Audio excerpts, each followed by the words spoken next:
Welcome to GardenDC, the podcast about everything gardening in the Washington, D.C. and Mid-Atlantic region. I'm your host, Kathy Jentz. I'm the editor of Washington Gardener magazine, and we're aimed at gardening enthusiasts, people who grow everything from edibles to ornamentals, natives to exotics. If it grows in our area, that's what we talk about.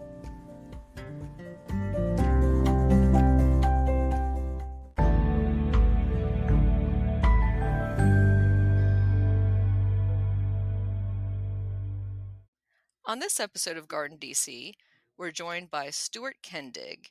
He gardens in York, Pennsylvania, and is a daylily enthusiast. The name of his garden is Perfect Perennials. Welcome, Stuart. Well, thank you, Kathy. So, Stuart, can I call you an enthusiast, or should I call you an addict, or what level of daylily love do you have? I think addict might be the better description. So you are also selling and breeding daylilies as well as growing them for your own pleasure? Well, for 20 some years, my wife and I had a retail nursery here at our house. Mm-hmm. We're on 3.5 acres. So we sold potted daylilies. So we had greenhouses to winter over the pots. But Diane has retired from that. She was really the nursery person, and I've just hybridized daylilies for the last 30 years. So I'm still hybridizing, and we still sell some new introductions on our website, but we're no longer a public nursery. It was just too much work. I mean, at some point we had to retire. That's been mentioned by a few previous guests of our GardenDC podcast who have delved into the nursery or garden center world and then said, "Whew, that was a lot of work," and they did it because they love plants, but they've stepped back for either Yes. sold it or stepped back from that part of it. But you're still growing daylilies and hybridizing, and we'll get into all things daylily, especially how you do hybridizing, because we definitely want to hear about that. But first, let's talk about you, Stuart. And were you born with chlorophyll in your veins or a green thumb? I was not. Neither my wife nor I have any horticultural background whatsoever. I was an architect. Diane got a degree in accounting, and so I was in the Army, and then I've been an architect for 30 years, which I've also retired from. And we just sort of gardened in the backyard like other people do, growing tomatoes and things. And then it all started when I read this article in a magazine, the Country Journal magazine, which is no longer published. And they had an article about daylilies, the perfect perennial. And they were low maintenance, and they had a long bloom season, and they were beautiful. And there was a active group of people around the country hybridizing new varieties. So they seemed to be the perfect perennial. And so we bought a couple. And I recall at the time having 6 varieties of daylilies. And I've never known anyone to have 6 varieties of any flower. So I thought we were pretty hot stuff. We had 6 varieties. And at that time, you had a hard time buying daylilies. There weren't color catalogs, and there wasn't an internet. So people published black and white catalogs, and they would describe a flower. No photos. So you'd send your money off, and in the spring, they'd send you a bare root plant.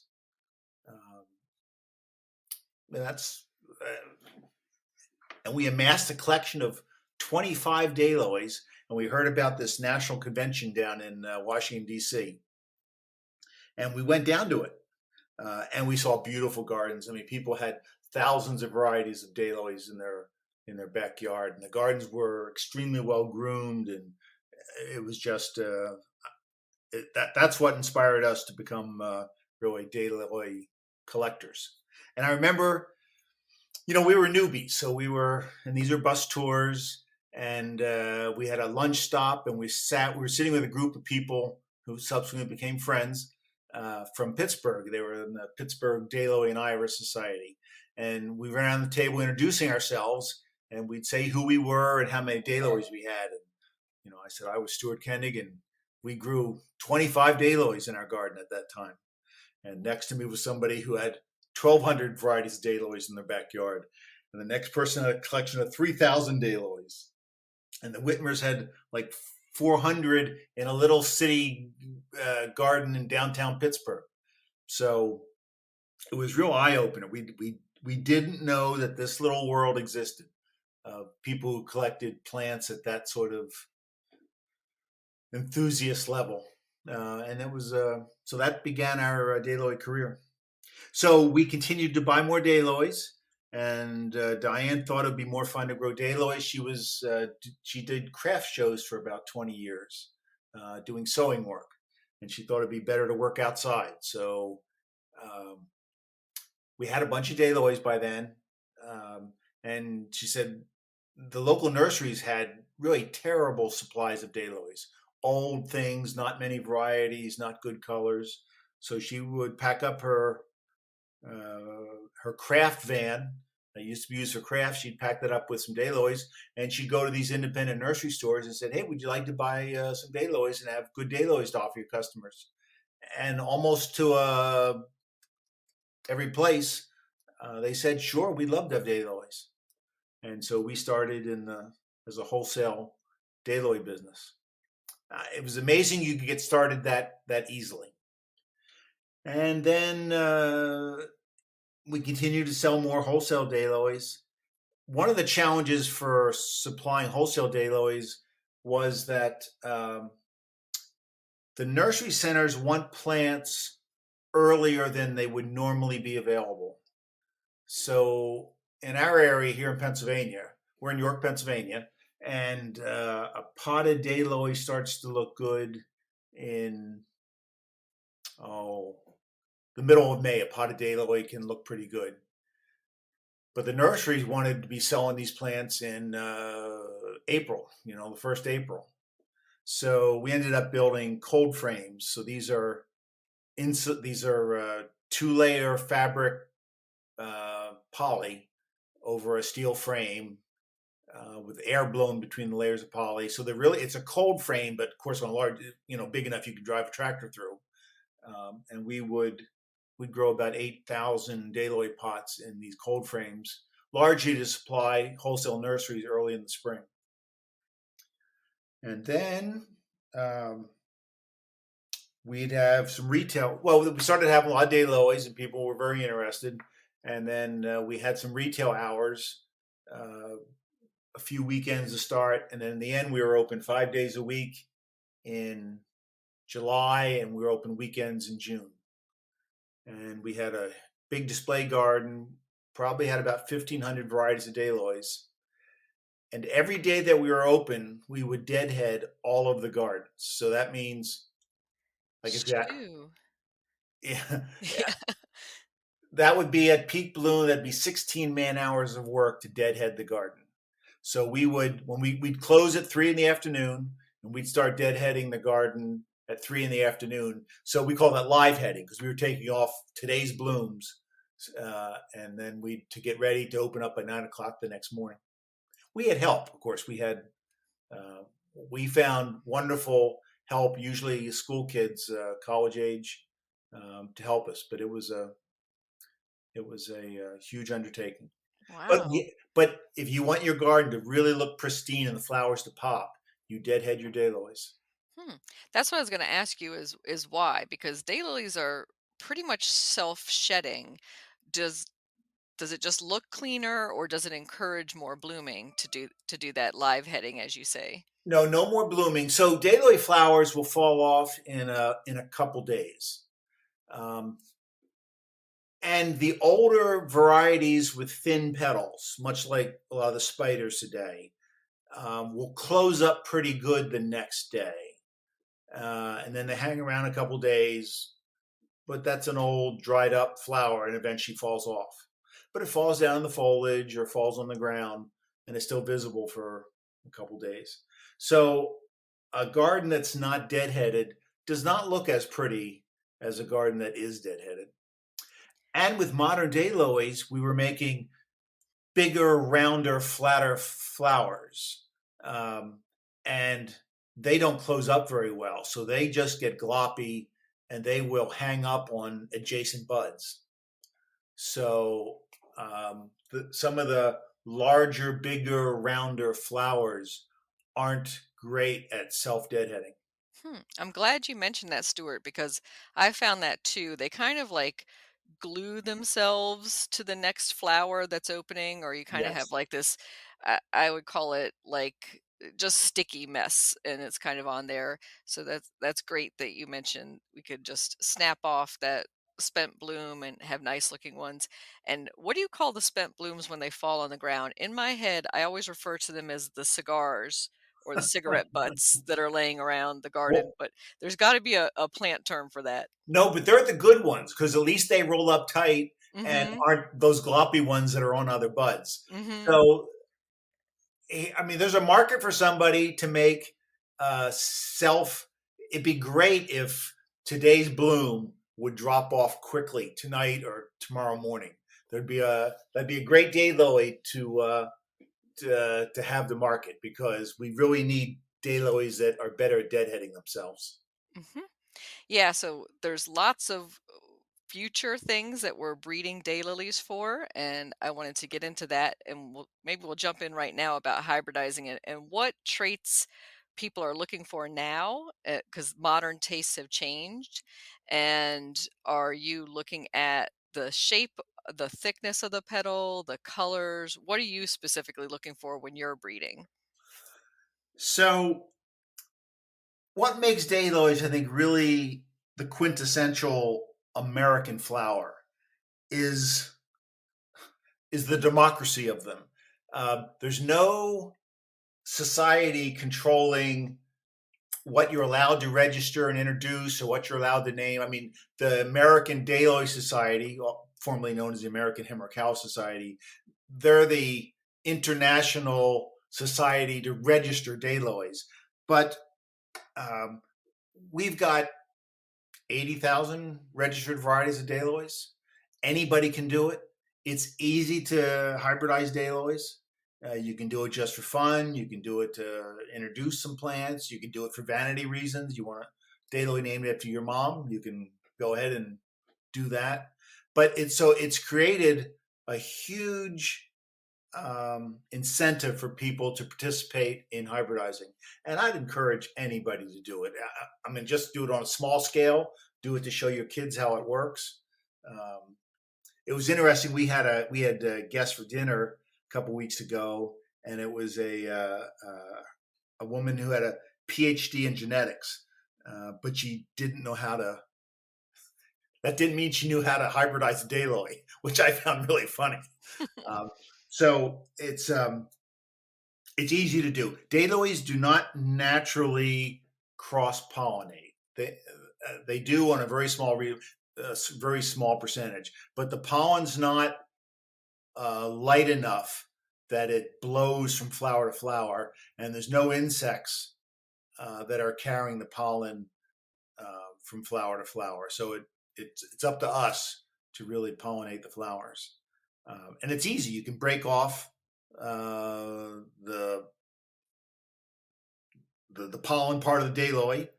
And that's the part when, if you go to smell the fragrance of a daylily, if you stick your nose in the flower to get a good fragrance from it, the pollen is the stuff that comes off on your nose when you pull your face back up. So that's the pollen. So you put the pollen on the female part of the plant, and the pollen grains grow threads down to the base of the flower.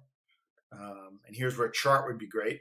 And then at the base of the flower, there's seeds that form, and it forms a bud. It forms a seed pod that looks like a bud. So oftentimes people say, I get these buds and they dry up and fall off. It's because they weren't buds. They were seed pods that had formed. And then in those seed pods, you might have 6, you might have a dozen, you might have 18 black seeds that form. And each one of those seeds will be different. So daylilies, you can't reproduce daylilies from seed. Every seed will be brand new daylily. So if you want to reproduce, if you want to grow daylilies so you can give your friend a daylily or send a daylily, you have to reproduce it vegetatively. You have to divide your plant. So that's what's exciting about daylilies. So there are thousands of people introducing thousands of varieties every year, and people are looking for all sorts of things. When I started in daylilies, it was exciting that plants would have colorful eyes. You'd have a light color flower with a very dramatic purple or red eye. And then my memory of the earliest daylilies were these tulip-shaped flowers. And then people made these very round flowers. And then they added ruffles on the edges of the flowers. And then they added color around the edge of the flower that would match the eye of the flower. Yeah, I'm a big fan myself of the spider, the really thin, long petals. But I do know now that there's a big fashion for that thick, kind of round face with the reflex petals and the ruffles around the edge. And I've heard one friend who loves daylilies, but she refers to that as the chicken fat.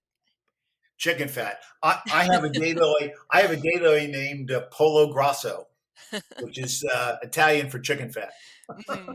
So, but actually, spiders were old when I started, and people wanted these bagel-shaped flowers, these big round things. And then in the last 10 years, spiders have come back.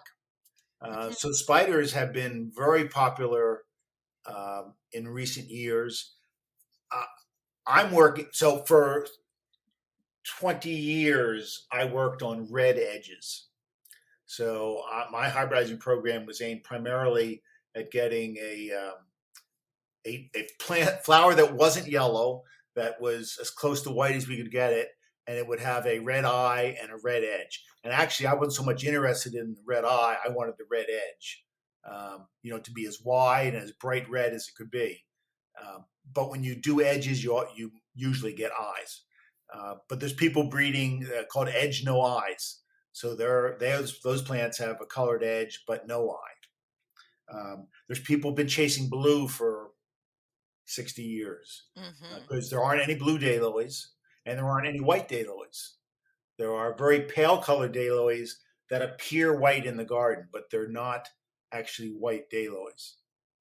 And the two areas of interest that I have right now are white daylilies and striped daylilies, which are called broken colors.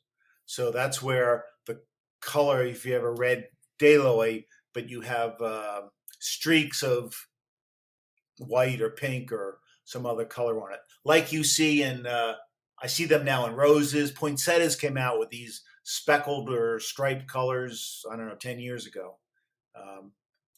And so I've been working on striped colors. So I've done red edges for so long. Now I'm working on stripes and whites. And going back to what you were saying about when you do the hybridization and you pollinate the flower and then collect the seed from it, how long from that seed, is that just a 1-year process to see the next flower, or does that take a few years till you see your first flower from those seeds?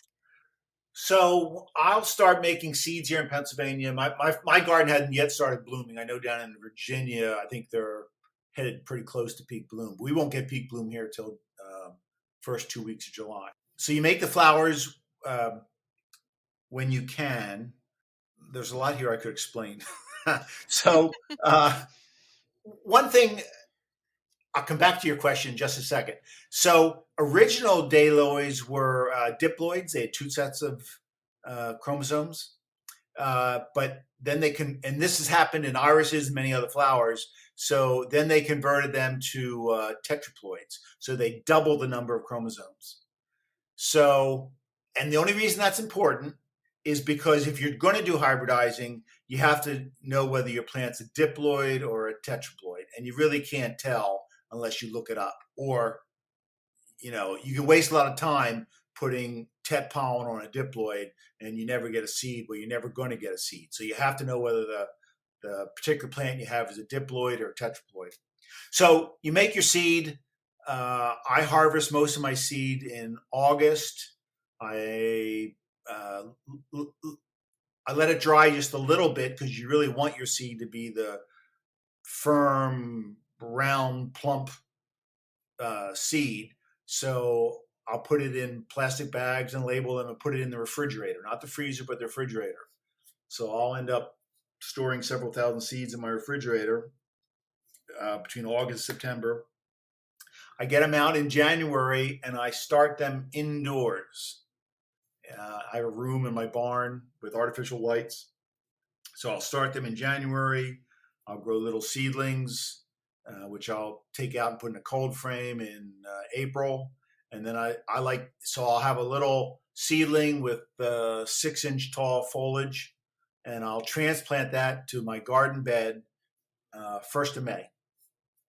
And they will grow green leaves all that year. If they send up a scape, I break it off because I don't want them to put any strength into trying to bloom the first year. The second year, I expect about 90% of those daylilies to bloom. And then I'll keep them a third year to look at. And then I will, in the second, third years, I'll cull out the varieties that I want to grow on and explore, and I move them to a different garden. And then after the end of the third year, I cut them down and throw them away. So I give the flowers their first grow year. Second year, I start to look at the flowers, and the third year is my final selection year. And then what doesn't make an acceptable flower for me in year 2 or year 3 gets mowed down and tilled under and composted. And so then I have these plants that I've selected as things that look distinctive. They ask you to, they say there's so many daylilies, we don't need another plain yellow daylily unless it's got some distinctive feature. Like maybe it's extraordinarily tall. If it would be self-deadheading, that would be a distinctive feature. So it's color or growth habit or how often it reblooms, or does it rebloom, or does it bloom particularly early or bloom particularly late? Does the flower have so much substance that it stands up to the sunlight or a rainstorm? So there's many things you could evaluate a flower for. And so in July, come this July, maybe the last week in June here, I say to everyone, it's like Christmas every morning, because I will go out to the garden and see what's bloomed that day, because I'm looking at flowers that have bloomed for the first time. That sounds wonderful, Stuart. And I hear 2 things when you're describing your process. And first is super careful labeling. I can imagine all those seeds in your refrigerator, and I imagine you have a separate refrigerator, or are you mixing this in with your food refrigerator? I would think you would have separate space for those seeds. And then a second thing would be to have space for it, but then also maybe a 2B is ruthlessness, to be able to ferret out after a while some of those babies. You want to keep them all, I would think, at some point, but then you're like, nah, this isn't special enough. So you have to kick some out, right? Yeah, no, seed storage, 1,000 seedlings takes up 2 Ziploc bags. I mean, so 1,000 seedlings is like nothing to store in your refrigerator. But how do you label? So you crossed A and B and made C. How do you keep track of those? Well, you're right. Could you think of all? So when I put the pollen on the flower, I'll put I've used jewelry tags before, paper jewelry tags. I use something now. It's like a bread, like the plastic bread closure that you get on a bag of bread from the store, and it loops over the scape right below the bud. So I'll write the pollen parent on that little label, and I'll attach it to the plant where it remains until I harvest the seed. And then when I go to harvest the seed, I know what the plant is, so I know the mother, and the pollen is on a tag. And you know, oftentimes you can lose that tag, and then you don't know what pollinated that flower. Because oftentimes, if I have a plant that I really like, I might be using, many different pollens on it. So then you collect those seeds, and they go. First, I put them in a paper envelope to dry for a day or so to get the outside moisture on. Well, then you have to label both parents on that paper bag. The next day, I put them in a clear plastic little, envelope, and I got to label that. And then when I put them in the seed trays, I have to put a pot tag in that seed tray. And then when I plant them out of seedlings, I'll do a whole row. I need a permanent tag that's got to last 3 years on that seed row. And then when I transplant them to grow on for valuation, because I'll grow that plant and evaluate it for another 6-7 years, that needs a tag. So oftentimes hybridizers will say the parentage is unknown. And people say, oh, you're hiding the names. You don't want people to know what you used. And the answer is no. Sometimes you just can't keep that good a record. I mean, that's a lot of record keeping to keep. Yeah, I would say that's probably more often the case than not. And how about labeling of the plants that are in your garden? So you have your collection you started off with 25, and I can imagine you're up to the thousands now yourself, and then what you've been hybridizing. Do you label each and every plant in your display garden? Yes, and I remember people coming out the garden, who weren't daily people, and saying, oh, look how cute. You have names for all your plants. Well, yeah, it's not cute. I mean, a plant without a name to a daily collector or a grower is worthless, right? I can't sell a plant if I don't know what the name is. And people will send me a photo of a yellow plant, and they'll say, I have this daily. Can you tell me what it is? And the answer is no, I can't tell you what it is. I mean, you have to keep. So we put permanent markers. We have galvanized stakes, and they get a nameplate on them, and we use a P-Touch label maker, and that label has lasted us 10, 15, 20 years.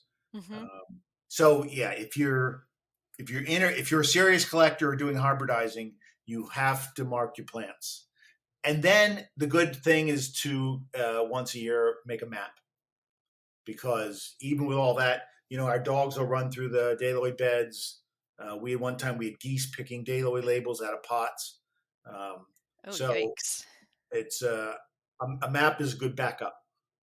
Definitely. And I imagine now with digital phones and cameras, that also helps as well to take a picture of the overall bed and maybe some close-ups of each label and plant too for record keeping. Yeah, and that's how I take pictures now, because with a phone it's so easy. I have a lot of photography equipment, but the iPhone takes a picture. The iPhone takes pretty photos. And I found with my 35 millimeter camera, I couldn't take a daylily photo in bright sunlight without using an umbrella to shade the plant. But with the iPhone, that camera will take a good picture in full sun. And so I photographed the flower, and then I photographed the plant label, because I may be taking hundreds of pictures on a day, and you got to keep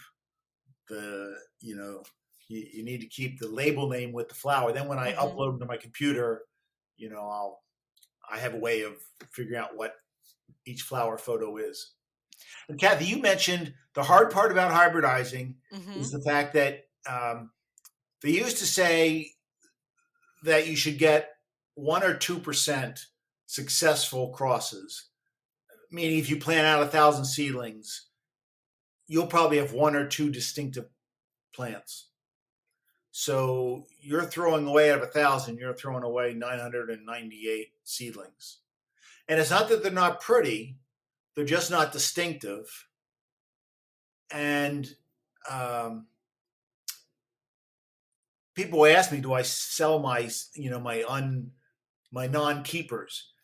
And the answer is no. There's so many pretty daylilies that are registered in the world. We just don't need more unnamed varieties floating around. So my unnamed varieties go in the compost pile. And speaking of unnamed, how do you name yours? So when you go to register that special one that has the qualities you're looking for, do you have a specific naming trope that you use? So I know some people like to do food names, or some people will do names of places that they've been, or some people will use a family name, or they'll put together, two different names, like a person that they like and somebody else's last name. Do you have a naming convention for your daylilies? Well, the names are important because a clever name can really help sell a daylily. And some people really come up with clever names. Their puns or their. My first daylily, it was in the year 2000, back when the stock market was hot and there were so many public stock offerings. And so my first introduction was named Initial Public Offering. I thought that was clever. So I had this brilliant orange with a red eye and a red edge daylily, I guess 2 years ago, and I wanted to name it Ball of Fire. But Ball of Fire has been used in several different forms, some time ago. So when that happens, I'll use I live near the Susquehanna River, and so I use the name Susquehanna. So my introduction was named Susquehanna Ball of Fire. So I have a number of introductions that start with the prefix of Susquehanna, but I don't use that exclusively. Some people have Michael Miller. All of his introductions are a small world, Mm-hmm. something or other. Yeah, because at a certain point, you're just going to run out of names. So, I'm familiar with thoroughbred racing and breeding, Yeah. and that's why horses have such weird names now, because it has to be a word, but it has to be, never have been registered before. So there's all these naming rules to it. And that is when you actually register the flower with the AHS, American Hemerocallis Society, not to be confused, right, with the AHS, the American Horticultural Society, Yes. and newly named now ADS, American Daylily Society, to at least get through that confusion. Now that we're talking about the AHS/ADS, maybe we should give a little plug for that upcoming Lilyhammer show. If you want to describe what happens there and when that's taking place.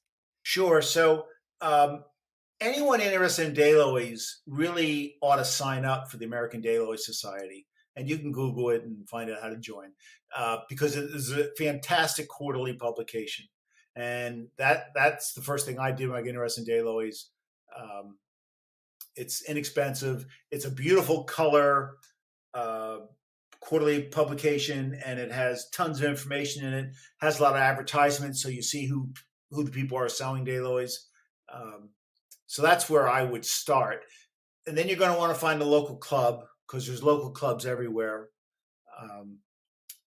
And then hopefully you get involved in the world of daylilies. The big event that we have in Region 3, now Region 3 is Virginia, Maryland, Pennsylvania, Delaware, New Jersey. So in Region 3, the big event that we hold is Lilyhammer. And that was named because the event started the year that the Olympics were in Lillehammer, Norway. But we named ours Lilyhammer, hammer being a play on the word hemerocallis, which is beauty for a day in Greek. And that's so Lilyhammer's event. It's in October. We hold it then because we didn't want to hold it in the winter because you might get snowed out. And we didn't want to hold it when people were actively out doing garden work. So we figured by the middle of October, it's a good time to have a meeting. This year, it's October 15 through 17. The majority of events occur noon Saturday to noon Sunday. It's in Camp Hill, Pennsylvania. You can look it up there's a Lilyhammer Facebook page. And if you go to ahsregion3.org, That's the region's website. You can find out information about Lilyhammer. We have speakers. We play games. There's a dinner Saturday evening. There's an auction after dinner Saturday evening where you can get fantastic, only the newest stuff, and you can get it for probably half price, sometimes better. So that's how you can really get involved in a plant society. Mm-hmm. And what the saying is, you come for the flowers, you stay for the friends, and it's true. You'll meet great people. Last year was a terrible year because we didn't hold Lilyhammer. I mean, there's some people I only see once a year. I see them at the Lilyhammer event, and it was a shame we didn't hold it last year. So we're all looking forward to Lilyhammer this year. You don't have to be a member of AHS if you're just an enthusiastic gardener, and you can get up to Camp Hill October 15 through 17. Please do. It's a fantastic, fun experience. It's not real serious and real science. We usually have a non-daylily presentation. We have hybridizers come and talk. We have a slideshow. Well, now it's digital, but used to be a slideshow of the coming daylilies. So you get to see the daylily flowers that are coming in the future. So it's a fantastic event. Everyone's invited. Thanks, Stuart. And for those local listeners in the Mid-Atlantic DC area who can attend that, you can also look up details on daylilies.org about the AHS membership nationally. And as Stuart mentioned, Region 3 is our Mid-Atlantic region for the Daylily Society, and I've been helping them out with their publication. And there's a couple local events that I wanted to let people know about where they can go look at daylilies and talk to other daylily enthusiasts. And that's June 26th at Meadowlark Botanic Gardens in Vienna, Virginia. And then June 27th, which is the Sunday of that weekend, at Brookside Gardens in Wheaton, Maryland. So each of those days is a different local daylily society putting on a show and giving out information on daylilies. And I think daylilies will be on sale at least at Meadowlark on Saturday. I'm not sure if there's a sale accompanying the show for the Brookside one on Sunday, but that does bring up the price of daylilies. And so, Stuart, you mentioned that auction that happens at Lilyhammer. I think one of the great things about daylilies is how relatively inexpensive they are. So you can get a fan of a daylily, like a section with a root on it, right, for about $5 or $6, correct? Yeah. So I remember when we started buying daylilies, I couldn't understand why anybody would ever have to pay more than $10 or $12 for a daylily, because there's thousands of varieties now that are grown widely, and at garden club sales, they'll sell daylilies for $5, $6, and these are things people paid, $100 for 10 years ago. But then as you come, so there are thousands of beautiful daylilies you can buy for under $15. And there's many daylilies you can buy if you go to the garden club sales. And it may look like a terrible plant. It may have been out of the ground for, a week. And it could be all dried up, but we're used to shipping these plants in the mail. And all you need is a little bit of green and a little bit of root, and you stick that in some water and get it sort of plumped up, and then you put it in the ground. I used to say, when people would say, do you have instructions for growing daylilies? I'd say green side up. That's all you got to remember is green side up and add some water. Yeah, that is one of the best thing about daylilies, Stuart, is how tough they are. Like, you can literally have them in a bucket, not planted, or in a plastic bag, thrown in your shed for the wintertime and stick them in the ground next spring, and they come back just fine, I found. Because believe me, I've done it. So, and the other thing I found them super tough about is I plant them in my Hell Strip median strip where I get salt spray from passing salt trucks in the wintertime, and they don't mind the street pollution. They don't mind, the car exhaust being hot, right there on them, with the elevated SUVs and trucks, especially. I find other perennials pretty much get burnt on their foliage for being out there, but they will take salt and pollution and heat and damage like no other plant I've seen. Yeah, in Pennsylvania, we have huge roadside plantings of that orange daylily people call it the ditch lily, or the outhouse lily, and those plants get no care whatsoever, and they grow in mass quantities alongside the road, and they haven't been planted. I mean, they've just naturalized there. So the daylily is really it's a hardy perennial. You can't hardly kill it. And so you did bring up a point, which is that those common ditch lily, the orange one, some people will call them tiger lilies, even though that's not the tiger lily. Uh, those are invasive in the mid-Atlantic, so you can keep them if you can keep them penned in. They only spread really by division and runners. They're not just going to pick up and go in the wind and then land somebody else somewhere else, or birds don't move them. It's generally because somebody put a couple in there or they move downstream somehow to a new Yeah, they're site. not invasive like if you get mint or any. Hmm. Um, yeah, so they do have horizontal runners, so they'll make it. I have a planting of them around my pond because it's an area where I just couldn't get anything to really establish, and they've filled in. They're starting to bloom right now, but they'll fill in and make a dense planting that will not need to be weeded. I mean, they are so. Uh, Modern day lilies are not as what do I say, as vigorous or as Prolific. prolific as the old outhouse lily. Yeah.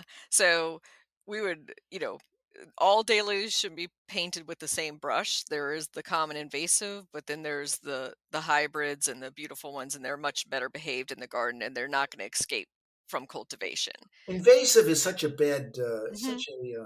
I Yep. think that's an exaggeration. Invasive is not a good word. Yeah, it's basically they're saying a plant that displaces native plants. And in the case of putting it in your hell strip or along a fence line where nothing else can grow, or a ditch that again nothing else can grow, as long as it doesn't escape from that area, I think you're okay. Yes. You know, Yeah. you're not damaging Mother Nature in those Yeah. situations. Daylilies are fun and they're easy, and they're so easy to hybridize that you ought to give it a try just for the fun of it. I mean, if you never tend to do anything with it, Hmm. uh, Yeah, it really, and if you go to one of these garden shows that you were mentioning, and all clubs have usually a garden show, and then like Delaware Valley, they'll have a sale later this summer.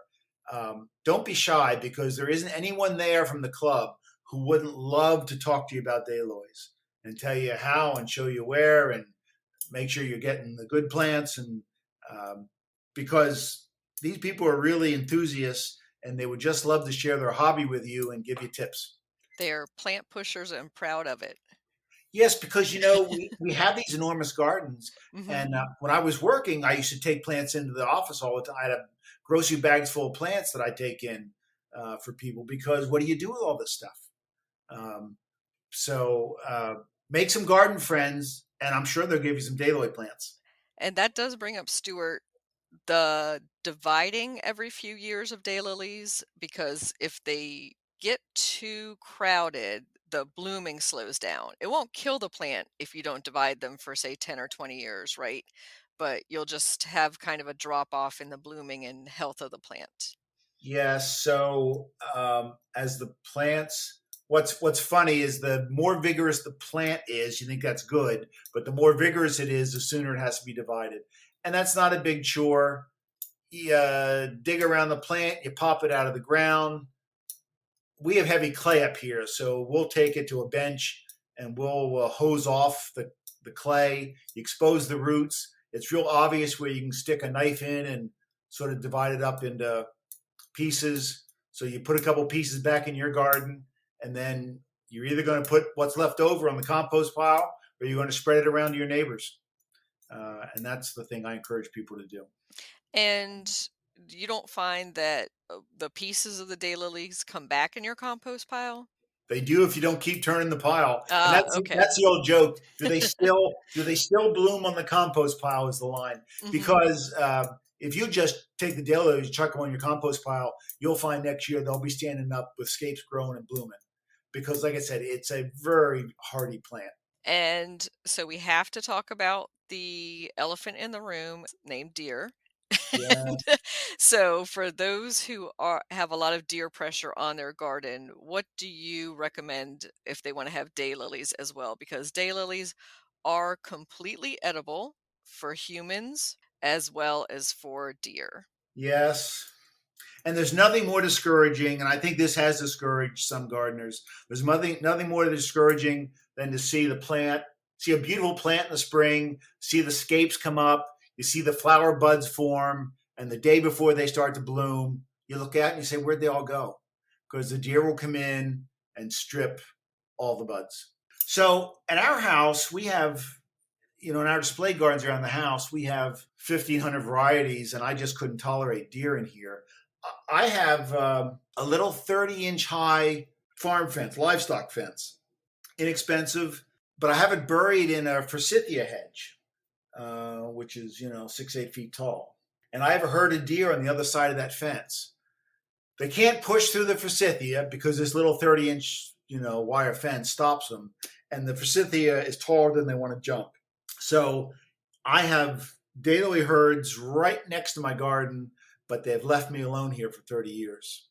So I have all my valuable seedlings planted outside the fence that protects the house, and they're in a very vulnerable location.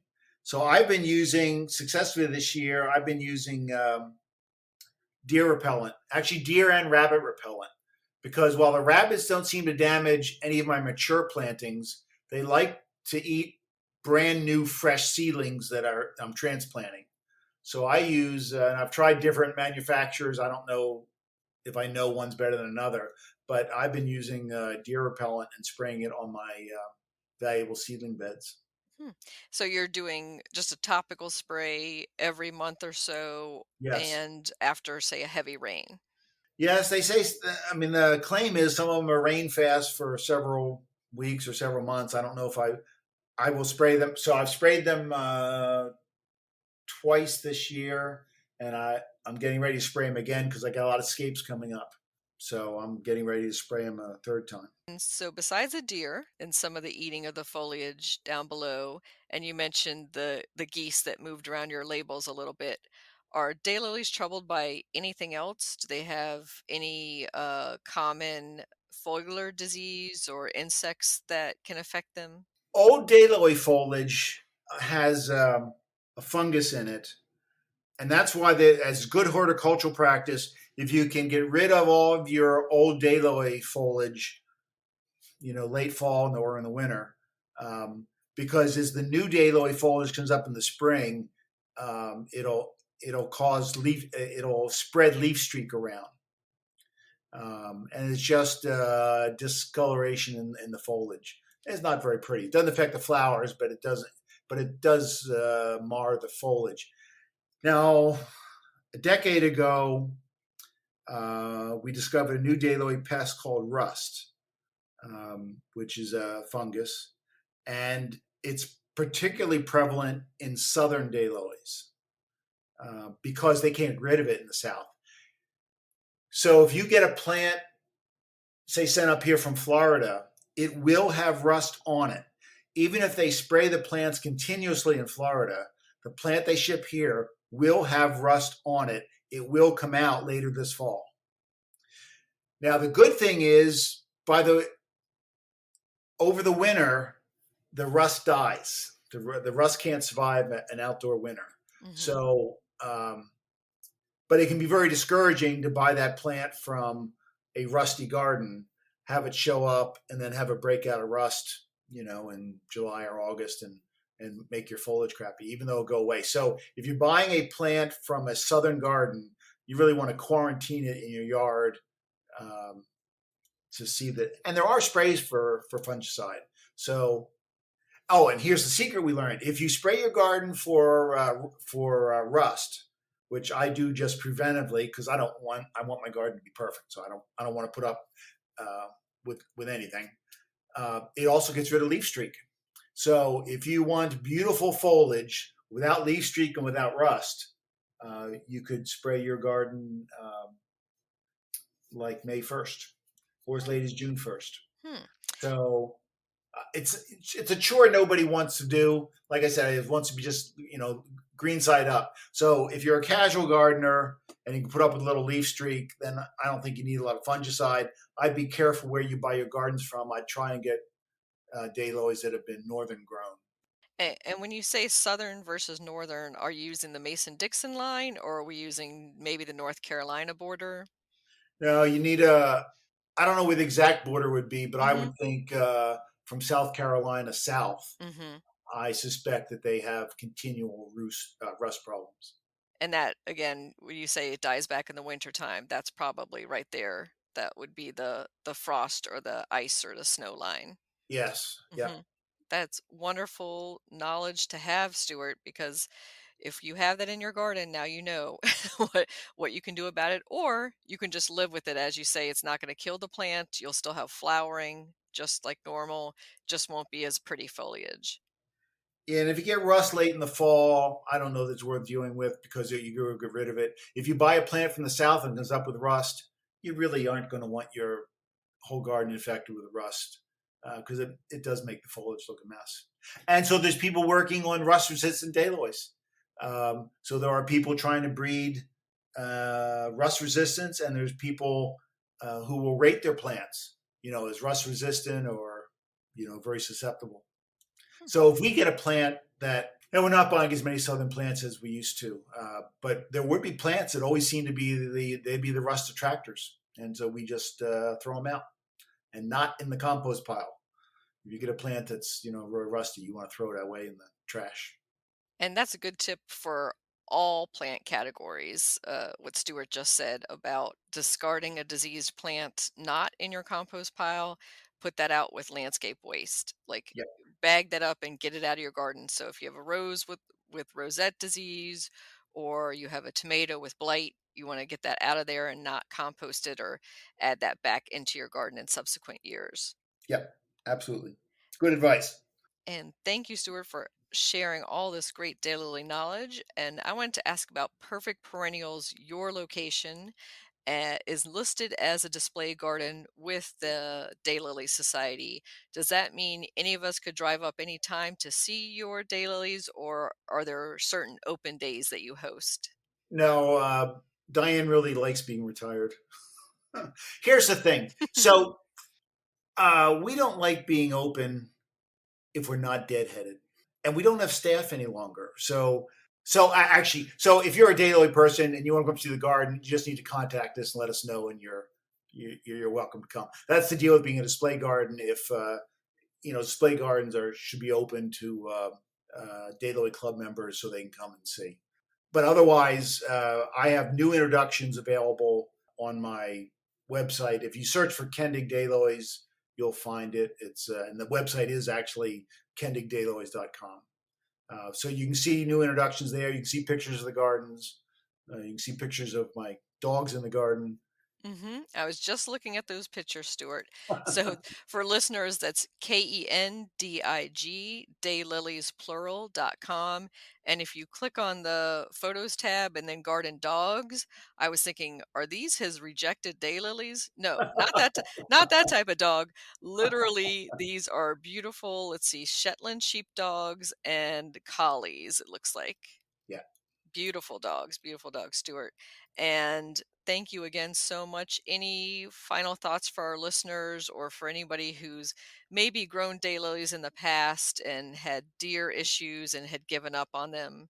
You can grow daylilies in pots, so you could put them in really safe locations.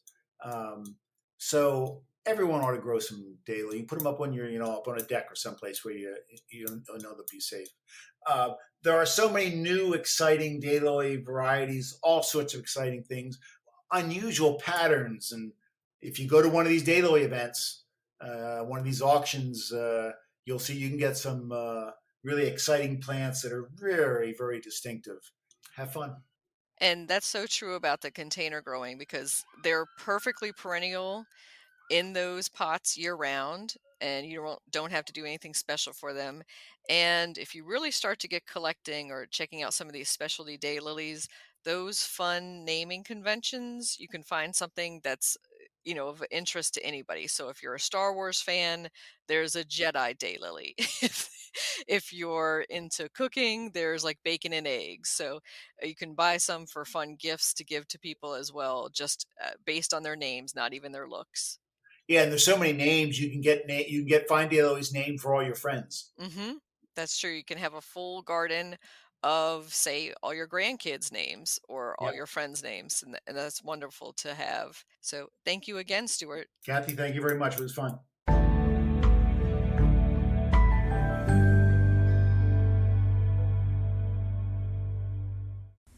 Solomon Seal Plant Profile. Solomon Seal is a great perennial for the shade garden. The Solomon Seal plant has lovely arching stems with white, bell-shaped blossoms that dangle below the foliage in April through June.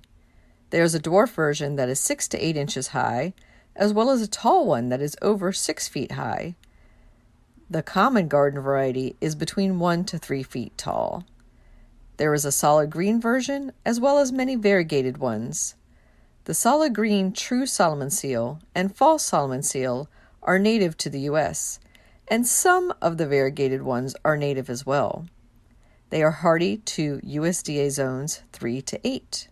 They spread by underground rhizome, so give them space to spread when you plant them. They prefer moist, well-draining soil that is amended with organic compost. They are easily divided and moved around by digging out a root section in spring or fall. True Solomon Seal is not to be confused with a false Solomon Seal. The easy way to tell the difference is that true Solomon Seal carries its flowers underneath the leaves, while the false version has the flowers emerging at the tip of the leaves. Also, the fruits of true Solomon Seal are dark blue, and the false one has red fruits.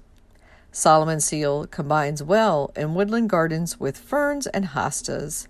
They also make a good ground cover and understory plant beneath shrubs and trees. Solomon Seal, you can grow that.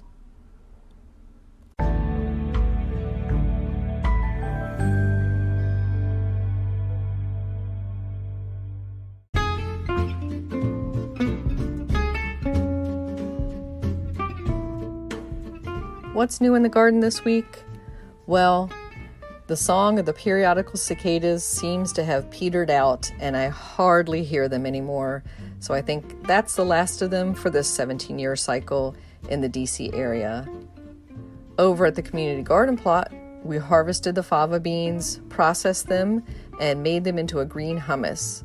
Check out a video that we're making and going to share next week on our TikTok channel at WDC Gardener about how we did that process. Back in my home garden, I was excited to see that my water lilies have started blooming at the same time as my daylilies that are near the pond. So it's a nice juxtaposition to have both daylilies and water lilies, and also some of my Asiatic lilies in the background all blooming at the same time. In the local gardening world, it is National Mosquito Control Awareness Week. So I think we're all aware of the problem of mosquitoes, but I'd really encourage everybody to take a few steps for mosquito control in their garden. That includes making sure there's no standing water, checking your gutters, your ditches, your drainage pipes up in the rain barrels and troughs. Make sure that those are turned over after heavy rain so that they're not sitting with water. If you have any areas where water does sit, throw in some mosquito bits or mosquito dunks to stop larvae from forming. Another occasion going on this week is National Pollinator Week, and we're encouraging home gardeners all over the DC area to plant flowering plants for nectar sources, host plants for the larvae of butterflies, and of course we don't want to forget about our pollinator friend, the hummingbird. And I'm going to suggest a few native plants that hummingbirds love so you can support them in your garden. And they include Monarda fustulosa, cardinal flower, which is Lobelia cardinalis, liatris, wild columbine, silene, and coral honeysuckle. I hope you have hummingbirds visiting your garden along with many other beneficial pollinators. Happy gardening!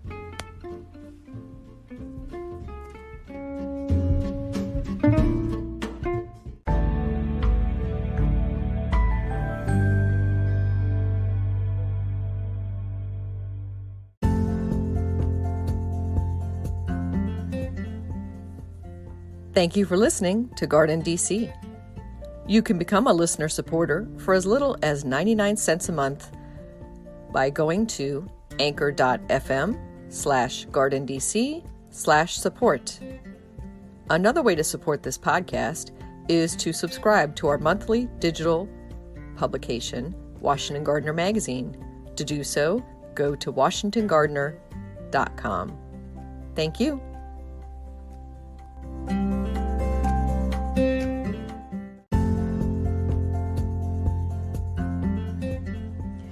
You can find Washington Gardener online at washingtongardener.com, on Twitter at WDC Gardener, on Instagram at WDC Gardener, and on Facebook.com at Washington Gardener Magazine.